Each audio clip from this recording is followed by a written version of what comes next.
पत्रिका देण्याच्या दुसऱ्या पार्टमध्ये तुमचं मनापासून स्वागत आहे। तर जय शिवराय मंडळी, माताजी जाऊनच्या दर्शनानंतर आम्ही छत्रपती शिवाजी महाराजांच्या दर्शनासाठी रायगडाकडे प्रस्थान केले।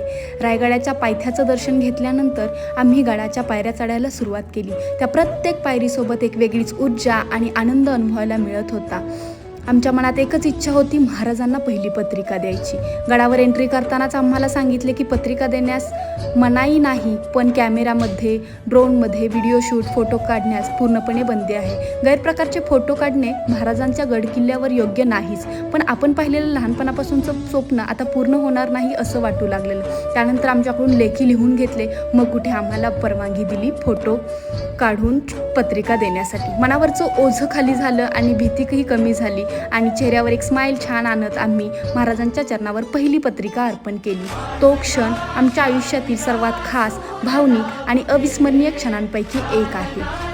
नगारखान्याच्या गाभाऱ्यातून प्रवेश करताना जाणवलेला गारवा, ती शांतता आणि मिळालेलं समाधान खरंच शब्दात व्यक्त करणं कठीण आहे। त्यानंतर होळीच्या माळावरून बाजारपेठ बघत आम्ही जगदीशेश्वराकडे प्रस्थान करत पत्रिका जगदीशेश्वराला अर्पण केली आणि नंतर महाराजांच्या समाधीला मुजरा करून आम्ही परतीच्या प्रवासाला आयुष्यभराच्या आठवणी घेऊन निघालो। कडक उन्हात केलेला प्रवास आजही आमच्या मनाला खूप खास आणि कायम आठवणीत राहणारा अनुभव ठरला आहे। महाराजांना आमच्या लग्नाची पहिली पत्रिका देण्याचं स्वप्न आम्ही पूर्ण केलं। तर शिवप्रेमी मंडळी, तुम्हाला आमचा अनुभव कसा वाटला ते कमेंटमध्ये नक्कीच सांगा। व्हिडिओला लाईक करा, शेअर करा आणि सबस्क्राईब करायला विसरू नका। धन्यवाद।